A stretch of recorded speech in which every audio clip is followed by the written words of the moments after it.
student, these 13 and 14 question is your homework. Okay, see, both these questions are exactly same.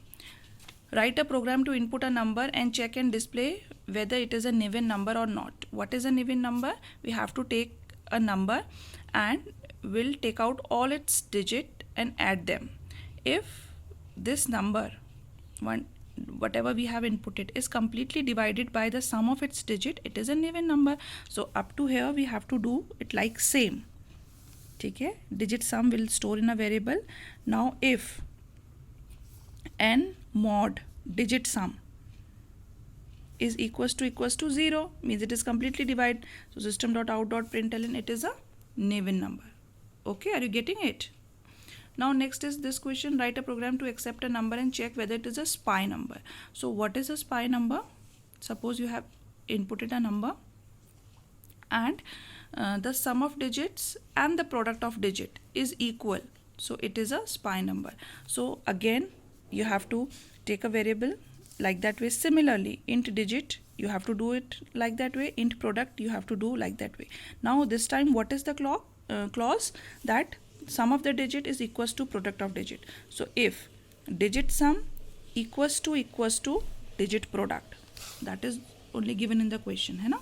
So digit sum is equals to digit product, system.out.println, it is a SPI number. Okay, so these two question is your homework because they are exactly same. Now come to the next question, students. You can multiply two number m and n by a repeated addition method. Multiplication is also known as repeated addition, I think you know. Okay, so suppose we have to do 5 into 3, so we can do that it also 5 plus 5 plus 5, because multiplication is repeated addition also. Similarly, successive subtraction of two numbers produce quotient and remainder. Like that way multiplication is repeated addition, division is also repeated subtraction. So we can divide like that way also. 5 minus 2 3, 3 minus 2 1, till we get either 0 or less than the divisor. We have to continue. So we have to write down a program like that way. So we can make this program through switch case, which is become more clear and understandable to you all, because in switch case, first case will make repeated addition, and for first case we'll make multiplication, and second case we can make division. Okay, so let's see. This time I'm writing all the syntax because this is a menu driven program for you. Okay, so public class calculation. Now public static void main string argument. Then we have to create the object for scanner class. Okay, we'll input two numbers a and b.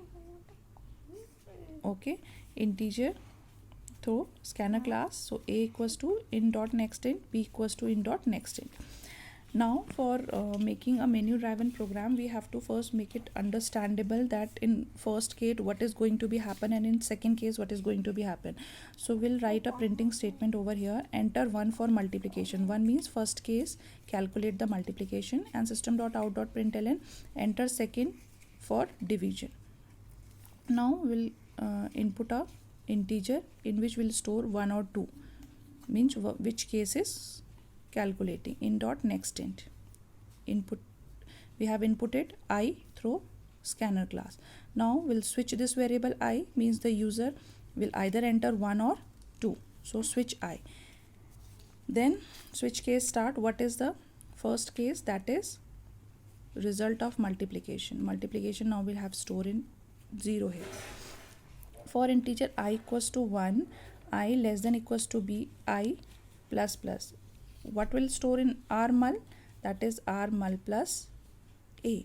Suppose we'll take a same example given in your book, that is 5 multiplied by 3. So this is a, this is b. So for b means up to 3 times the loop will execute starting from 1.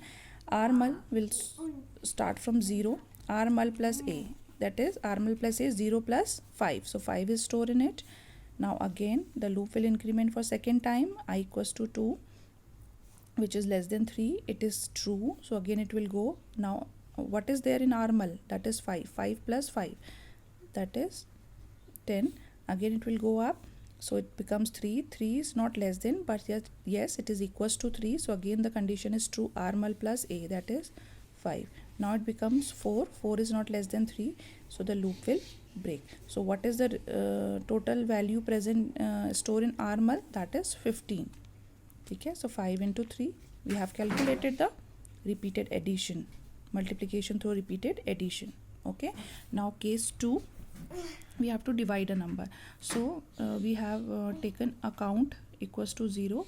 Count means how many times actually the loop will execute. That becomes our quotient. Okay, so while a greater than b, a is always greater than b, so in this case we have 5 divide 3, same value we are taking here.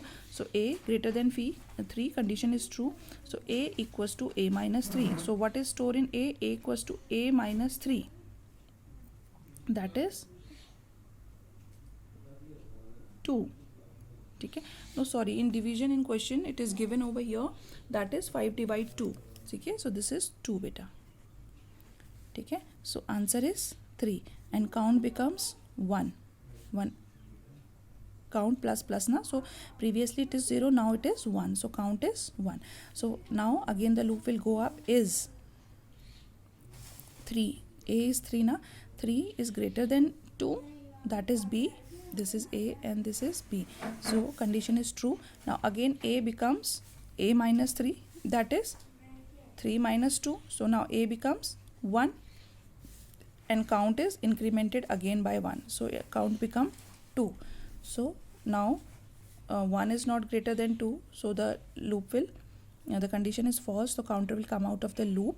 Now quotient equals to count, this count becomes your quotient now, and remainder is a, 1 is remainder. So that is our answer. You can also do it manually by yourself. Okay.